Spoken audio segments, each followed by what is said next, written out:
October 2011, nearly 200 people from across the state came together thanks to the Alaska Community Foundation and many other sponsors to focus on community building in Alaska. The two-day experience was facilitated by Louise van Ryhn, a passionate social architect from South Africa. Over the course of the 2 days, participants were invited to experience the factors that contribute to authentic community building and resulted in the formation of possibility statements for the changes they want to see for Alaska.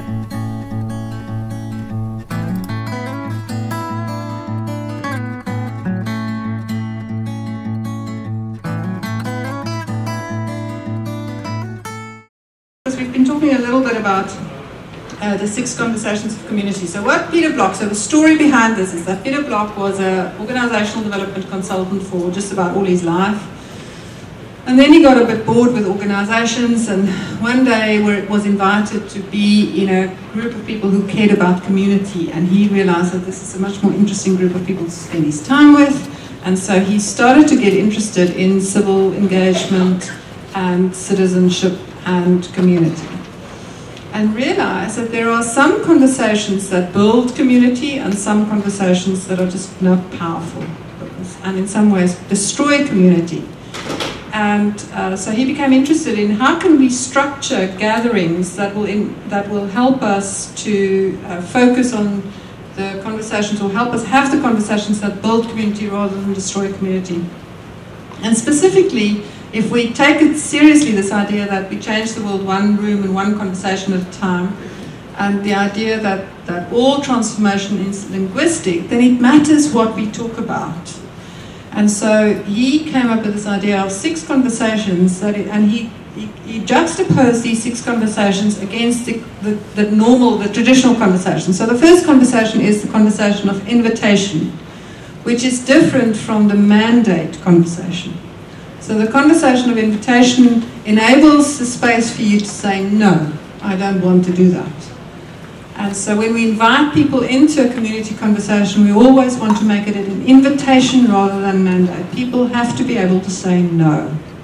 And we still love them when they say no. We might be disappointed. I know my biggest disappointments in my life have been when people have said no to an invitation. I want to kind of grab them out of there. Come, you have to be there. But they have the right to say no, and my job as a citizen is to continue to love them. The second conversation is the conversation of gifts rather than deficiencies. Now, I can talk about my own country. We can tell you all about what's wrong about our country. We have developed that to find out. Tell me about me, my family, I know the deficiency conversation. I only have to open a newspaper and I'm reminded of the deficiency conversation. But we're not so good with the gifts conversation, which is why we need to really develop that ability. So when we come together, we want to create rituals of appreciation. Nancy Klein says, and this has been validated by the neuroscientists, that when we need, for the brain to think well, we need to have a ratio of appreciation to criticism of 5 to 1. 5 times more appreciation than criticism. Now, I don't know about you, but my life's not quite like that. So if I want to have appreciation, I need to make it happen. And typically we have the gifts conversation, we miss the gifts conversation when it's about us because we're dead. It's at our funeral that they talk about all the wonderful things that she did, or when we retire. But you know what, I want to have a world where people tell me in my face what they appreciate about me, so that's why we bring the gifts conversation. It's also, in community, the opportunity to change the narrative from what's wrong with us to what do we have, what are the gifts and capabilities and capacities that we have in our community. And so we'll come back to the gifts conversation. The third conversation is the conversation of ownership. And this is instead of blaming and complaining, taking ownership, deciding it's ours to create. The future is mine to create. I'm not going to be the recipient of a future that's being developed by some important person up there. It's mine, and I'm going to do what I can to create this alternative future. So how will we talk if we talk about this place as if it's ours and if we have a contribution to make to the future? So that we started that conversation when we talked this morning about why was it important for you to be here. That's an ownership conversation. So we'll be introducing you to more ownership conversations and ownership questions. The fourth conversation is the conversation of possibility. And the conversation of possibility is rather than the conversation about problem solving. I've been spending my entire life in conversations about trying to solve problems. But, you know, the more I try to solve homelessness, the more homelessness is in the conversation. But if I try to create the possibility, an alternative possibility, then something opens up that's not possible for me when I'm stuck in the problem-solving conversation. The fifth conversation is the dissent conversation. Now, we talked earlier around inviting the no into the room, creating a space for us to say, no, I don't agree, and loving that no rather than squashing it.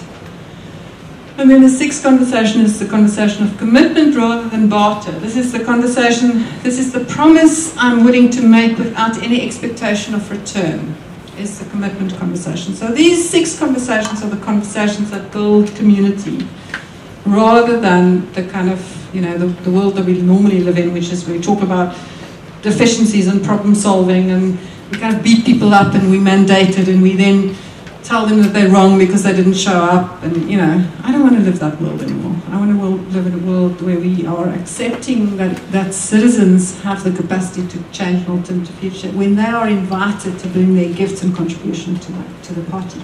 And I've discovered that this process of small group conversations and a question that is anxiety-provoking, personal and ambiguous is magic. Because it asks me to show up fully with warts and all. And then, in my warts and allness, in my vulnerability, other people see gifts in what I have to offer.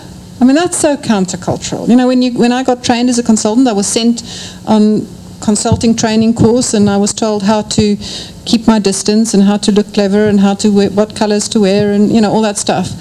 It was never around how am I going to connect with people as human beings. And what I realized is, with all my being a smart-ass consultant, all I've really done all my life is I've pushed people away because I made them feel stupid with my intention of being smart.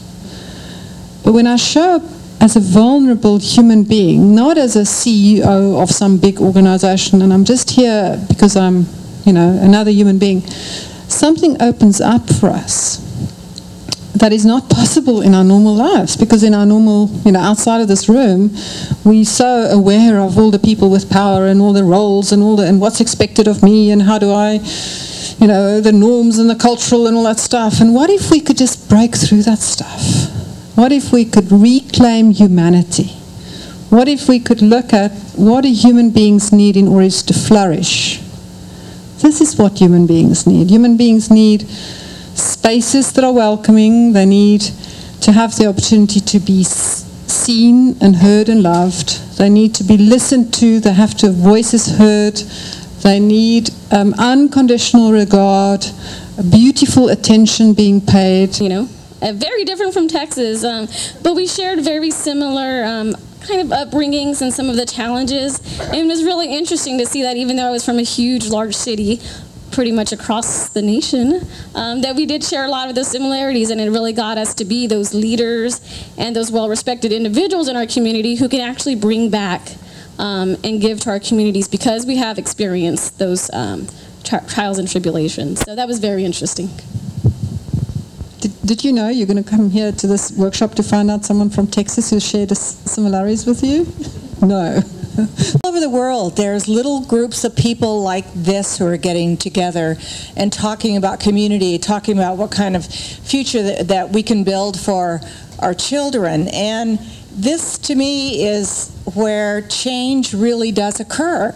And it's not at the big conferences that we go to and you pass resolutions and you do all these things. It's really at a community and a local level where we can sit and have conversations and meet new people and feel vulnerable and have great ideas and celebrate and do all of that. And it's so I applaud this. We often operate in our head. And so what this process does is allow us, is it 18 inches, to move the 18 inches from our head to our hearts. And another time that happens when we are not aware is with music. because music allow us, or the arts, but music because music. Music allows us to move that 18 inches from our head to our heart. So this process is tapping into our hearts. And so for many of us, like me, we walk away feeling like we've been heard, we've been understood, we've been appreciated, and we are valued.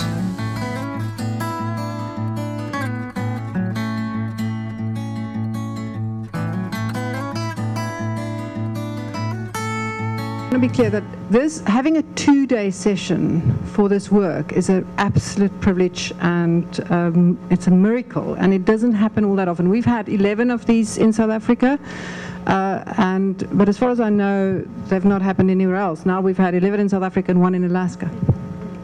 Mostly we use these methodologies in kind of 2, 3, 4-hour sessions, or maybe we design conferences in this way, but it's rare that people get the opportunity to kind of just immerse themselves into this technology.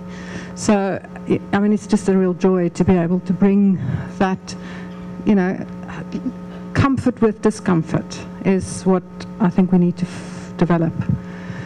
Any final thoughts on this before I've just realized I need to share some very practical examples with you. Do you get that sense as well, that there might be some value in some very practical examples? So I'm going to tell you a story about an initiative that is changing education in South Africa. And it all started with one of these community building sessions, 2-day community building session in October 2009. Peter Block was in South Africa, and it was attended by a lady from the education department. So she came, and she was so excited about this, to take this into her district. She's a manager in a district. So she invited me to come and be the facilitator for they had an education in Indaba. Do you know the word Indaba? It's a place where people come together. It's a bit like, it's a kind of, it's when the elders come together to talk about an issue, and we've just taken the word and we've now got Indabas all over South Africa. They had an education in Indaba arranged, and she thought this would be a fabulous opportunity to change. First of all, her intention was to shift the narrative from a deficiency story about a story of possibility, which we're going to still do for Alaska. But so she wanted to do that, and she thought I could come help do that. And then she also wanted to have different kinds of conversations, and she wanted to shift it from, you know, someone at the front of the room talking at people. So they arranged, by the time I got involved, they had already invited 170 people to this event. 10 schools, and 17 schools, and they invited 10 people from every school. Now, the reason why I'm telling you the whole history is because it's actually quite interesting around how this kind of emergent change happens, and I'm hoping that someone's going to be inspired to do something somewhere as a result of the story. Everybody to say what were they committed to do as a result of having been at this day.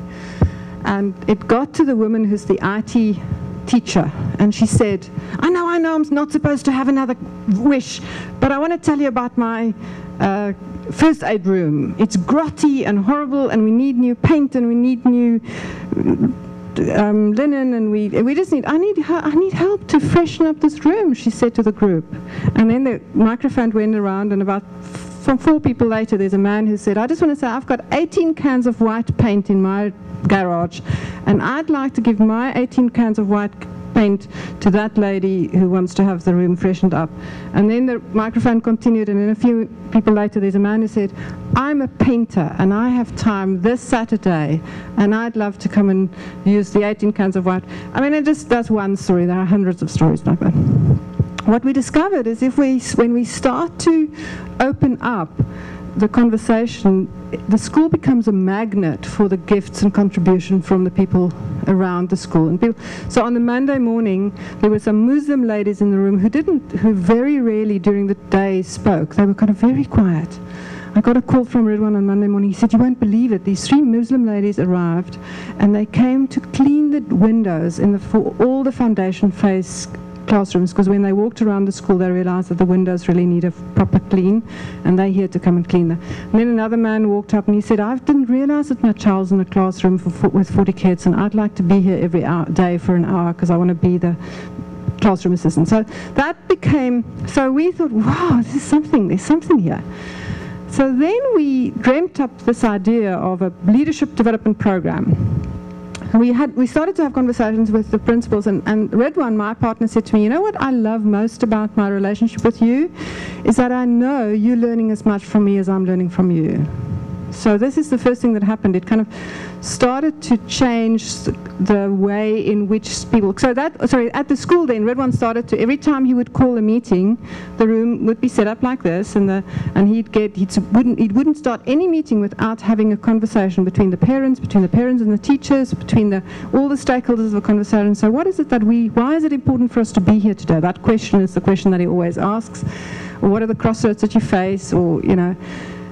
So he started to realize what a joy it was, but also how wonderful it was for him to have a partner. This idea of two citizens working together, not just one person coming with the answers, the other one. So we've introduced a leadership development program now in South Africa, where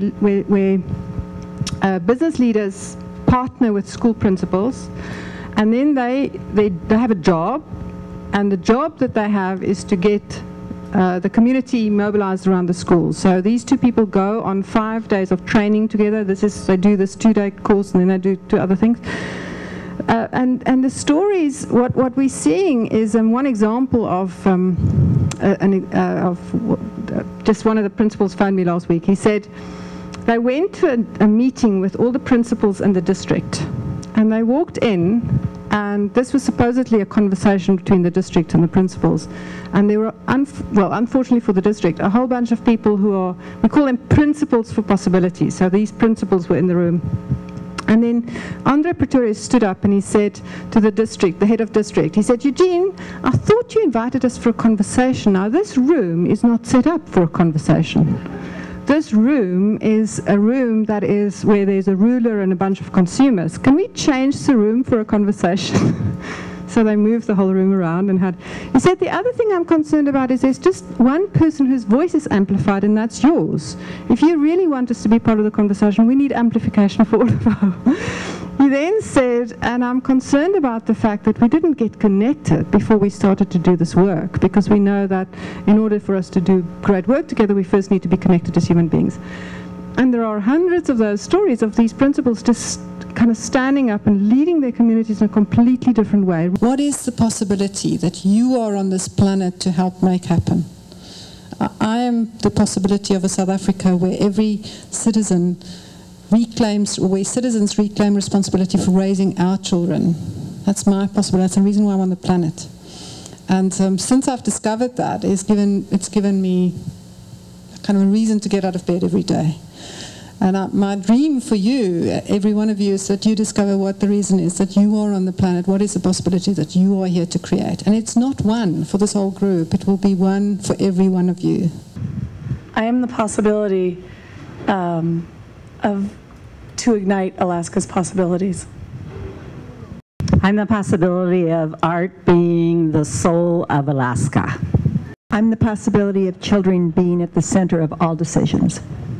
Hello, my name is Oscar again. We actually got distracted and kind of went on a tangent, but I already kind of had my statement, and it's, I'm the possibility that competition can be inclusive. Do you want to share with us yours? Because it's so beautiful.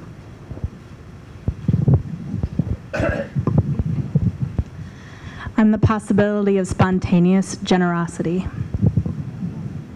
I am the possibility of a community that is a gift for my grandchildren. I'm the possibility for youth empowerment.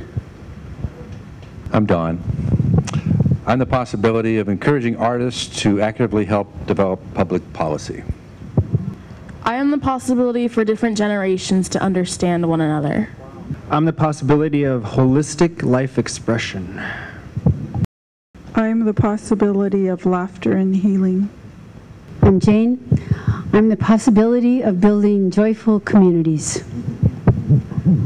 I am the possibility of a world where people know what it means to be a victim of interpersonal violence or of discrimination, but they are not one. So I'm the possibility of youth succeeding. I'm the possibility of children being supported by their parents. I'm the possibility of personal accountability. I am the possibility of love and forgiveness in community. For more information on how you can create possibility statements in your community, go to Facebook and look for Alaska Catalysts, or contact Alaska Community Foundation at www.alaskacf.org or call 907-334-6700.